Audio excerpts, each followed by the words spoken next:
el tema. Mira, estamos ya casi por cumplir 2 años de trabajo legislativo. Sí. Como parte de la Comisión de Igualdad hemos desarrollado más de 109 dictámenes para poder reformar diferentes legislaciones en nuestro trabajo.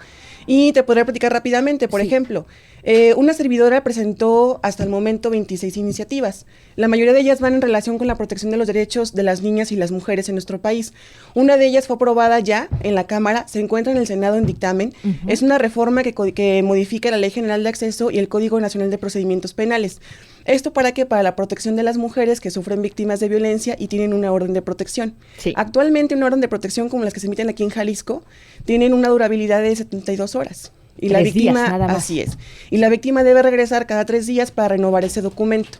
La reforma que impulsamos y que fue aprobada en la Cámara y que se encuentra en el Senado y está por salir ya en el siguiente periodo en septiembre, precisamente lo que establece es que la temporalidad de dichas órdenes de protección sean hasta que la víctima deje de estar en riesgo.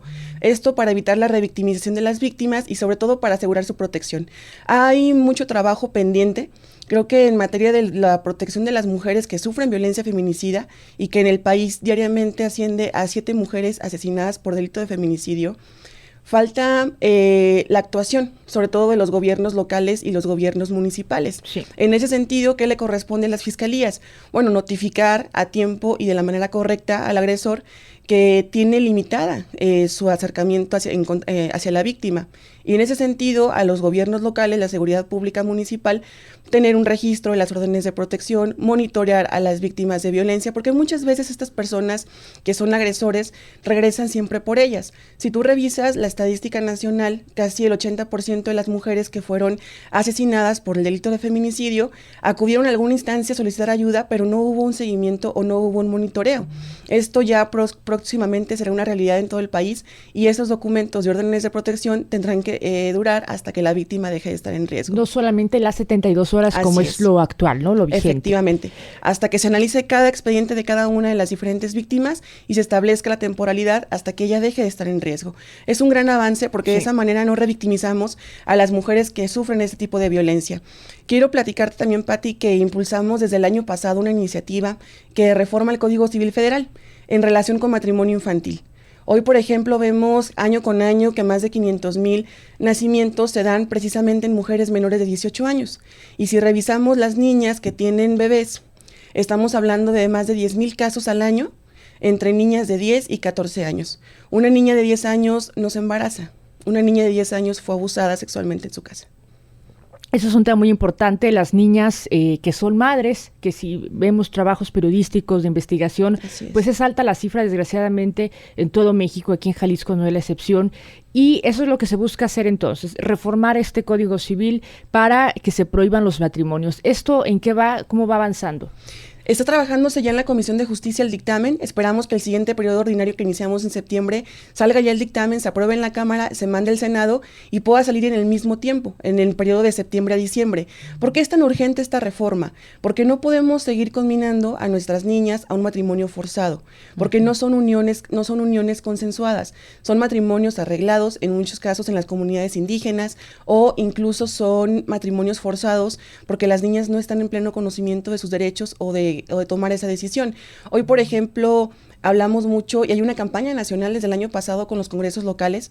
Hicimos sinergia con todas las diferentes comisiones a nivel nacional de cada congreso local para modificar códigos civiles, códigos familiares y códigos penales, porque incluso hay algunas medidas que siguen pendientes o que siguen vigentes y que afectan los derechos de las niñas y los derechos de las mujeres. Te pongo un ejemplo. Sí. En algunos códigos penales es más penado el robo de ganado que violar a una niña o violar a una mujer. O tenemos incluso algunos atenuantes a la ley. ¿Qué es esto? Que, por ejemplo, si el agresor violó a una mujer o una niña, el delito se extingue con el simple hecho de contraer matrimonio. Eso es un abuso y aparte es un daño a los derechos humanos de las niñas y de las mujeres. Ahora, este tema de los matrimonios con menores de edad se da mucho en las comunidades rurales, las comunidades indígenas, no digo aquí en la ciudad también, pero allá también por el tipo de cultura o tradición o de que son obligadas, ¿no? O por ciertos acuerdos y demás, se da mucho en estas comunidades. Efectivamente. Hay un trabajo coordinado junto con la Comisión del Desarrollo de los Pueblos Indígenas, la CDI a nivel nacional, y con el presupuesto que la Comisión de Igualdad Igualdad asigna para acciones de igualdad de género a nivel nacional, dotamos de un presupuesto importante a la Comisión que protege a los pueblos indígenas para dotar a cada comunidad rural o indígena con una casa de la mujer. Una casa de la mujer rural tiene todo tipo de servicios educativos, servicios de salud y servicios también en caso de violencia. Obviamente este es un gran esfuerzo del gobierno federal en donde etiquetamos el recurso para que aseguremos que sobre todo las niñas en el ámbito rural no tengan vulnerados sus derechos. Sí. Incluso hoy, por ejemplo, es importante también dimensionar el grado de violencia que se vive en contra de las mujeres y de nuestras niñas en todo el país. Muchas veces las cifras no se mencionan, pero son alarmantes. En México, y lo ha reconocido la Comisión Ejecutiva de Atención a Víctimas, por minuto una niña o una mujer son violadas. Así de grave está la situación, ¿no? Así de grave y de indignante. Los gobiernos locales, los gobiernos municipales, los gobiernos estatales y el gobierno federal, por supuesto, tienen responsabilidad y están obligados a actuar, obligados a poder no solamente denunciar por oficio cuando tienen algún caso de violación, sino sobre todo asegurarle a la víctima los retrovirales para que no contraiga una enfermedad de transmisión sexual, la píldora o la pastilla del día siguiente para evitar un embarazo no deseado producto de una agresión como lo es la violación, y que realmente estas víctimas se encuentren en la atención de las autoridades. Diputada, preguntarle desde su trinchera, desde el trabajo legislativo, ¿qué se puede hacer para que aquí en Jalisco, regresándonos al tema de feminicidios y de la violencia hacia las mujeres, aquí en Jalisco, decía yo, pues está la alerta de violencia contra las mujeres, pero también pues hace falta, ¿no? Y desde las voces de la sociedad civil, organizaciones, activistas, se ha pedido que lo que se establezca aquí, el mecanismo es la alerta de género, porque además la otra alerta, la que tenemos, no ha dado los resultados que se deseaban o que se esperaban, ¿no? La violencia, al parecer, o el número de casos de mujeres asesinadas sigue siendo el mismo. ¿Qué se puede hacer desde su trabajo para que la alerta de género sea emitida aquí en Jalisco? Mira, el año pasado emitimos un exhorto a todos los gobiernos, tanto estatales como locales, para el cumplimiento de la NOM 046 en caso de mujeres víctimas o niñas víctimas de violación. En relación con la alerta de Jalisco, es una alerta sui generis, es la primera entidad que emite una alerta de violencia de género, pero desde el orden local, desde el gobierno, un decreto del Ejecutivo del Estado. Hemos evaluado los diferentes indicadores, pero debo decir también que no hemos alcanzado el resultado esperado precisamente por la falta de compromiso. Si evaluamos los índices delictivos de la zona metropolitana de Guadalajara, nos encontramos que los gobiernos precisamente de estos municipios no atienden ni siquiera la parte preventiva en la seguridad pública. En ese sentido, te puedo comentar que hemos estado en coordinación con diferentes instancias, por ejemplo, con el Instituto de las Mujeres, con algunos mecanismos de adelanto de las mujeres en el caso de los municipios, para poder trabajar de manera coordinada y poder ayudarles en ese sentido. Creo que lo que falta es que los gobiernos municipales atiendan la parte, sobre todo de acoso callejero, que no se ha atendido y que no está tampoco reglamentado en sus reglamentos de policía y buen gobierno como una conducta administrativa y que sea sancionada. Falta sobre todo la seguridad preventiva. Hoy en día para las mujeres y para cualquier ciudadano en general es complicado caminar en unas calles que carecen de alumbrado público, en donde mínimo nos van a robar o el celular, la bolsa, y cuando no hemos tenido casos de violación en diferentes comunidades. Creo que en ese sentido el compromiso de los presidentes municipales y la presidenta municipal debe de ir precisamente en eso, en poder tener ciudades seguras de acuerdo con el modelo que ha impulsado ONU Mujeres desde hace muchos años, pero principalmente la atención primaria. Cuando una mujer es violentada y la denuncia viene de un vecino o viene de ella misma hacia la policía municipal, que es el orden de gobierno más cercano a las personas, muchas veces no son atendidos o muchas veces no acude el policía municipal. Cuando las mujeres acuden a denunciar a una fiscalía, la revictimización, eso complica también el acceso a la justicia. Muchas mujeres no quieren denunciar precisamente por la falta de sensibilidad de las autoridades o que incluso no las atienden bien o incluso a mí me ha tocado escuchar en algunos de los municipios, por ejemplo, es que usted tiene la culpa, ¿por qué se viste así? O sea, tratan de voltear el tema como si la culpable de que nos agredan, somos las mujeres por la forma en que vestimos o simplemente por tener la pareja que tenemos. Sí, generalmente se culpa, ¿no? Incluso a la propia mujer, a la propia víctima de este tema, de estos casos que nos encontramos. Ahora, en el tema de la paridad de género, un tema muy importante, se ha hablado mucho, pero estamos en el 2017 y todavía no hay esa igualdad. Falta mucho. Por ejemplo, si revisamos el gabinete presidencial, el gabinete de todos los gobiernos estatales no hay una paridad de género.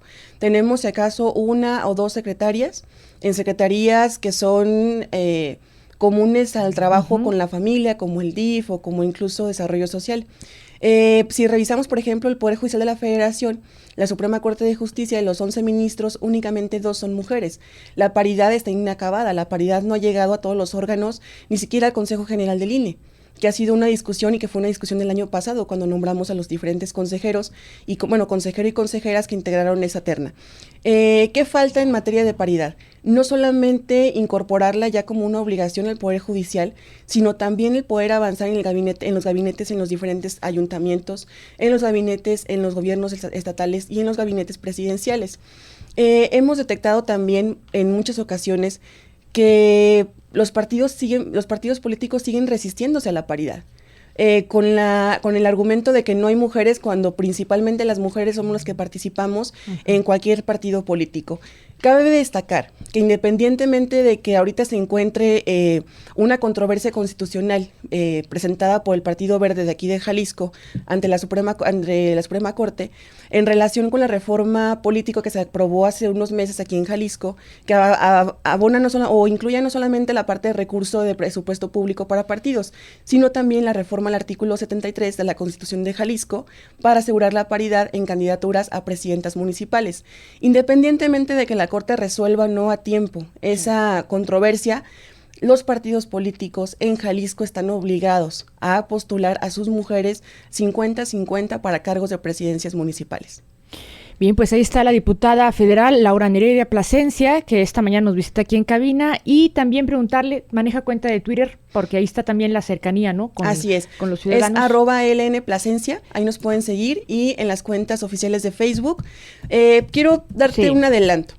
En relación con qué estamos haciendo para que se avance en la defensa de los derechos humanos de las mujeres en Jalisco. Sí. Comentarte que de parte de una servidora vamos a lanzar una campaña en los próximos meses, estamos a semanas ya de lanzarla oficialmente, y es precisamente una campaña informativa en cada uno de los diferentes municipios de nuestro estado, precisamente para que las mujeres conozcan sus derechos. Y en caso de ser violentadas, a dónde acudir, con qué autoridades, y si las autoridades no las atienden, dónde denunciar.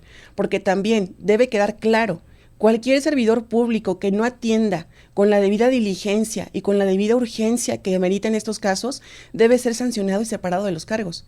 ¿Y cómo lo van a estar llevando a cabo en conjunto con dependencias aquí estatales y en todos los municipios o al interior del estado, o solamente se van a enfocar aquí en la metropolitana? Están contempladas 10 regionales, salimos a las regiones del interior del estado primero y al final cerramos con una metropolitana.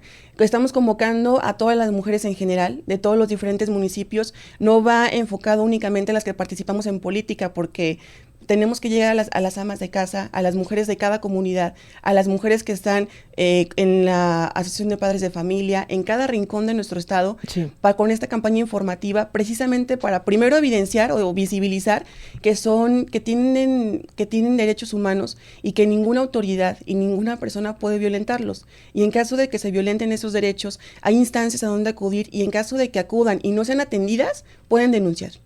Diputada, muchas gracias por venir a cabina. Al contrario, Pati, gracias a ti por el espacio. Es importante saber pues lo que se está haciendo, el trabajo en este tema de protección hacia las mujeres y bueno, ampliar, ¿no? Sobre todo pues los apoyos que de repente pues se quedan cortos, ¿no? O no dan los resultados que se esperan, o no se brinda principalmente la atención a las mujeres que han sido víctimas de cualquier tipo de abuso. Es la diputada federal Laura Nereida Plasencia, ella es presidenta de la Comisión de Igualdad de Género de la Cámara de Diputados.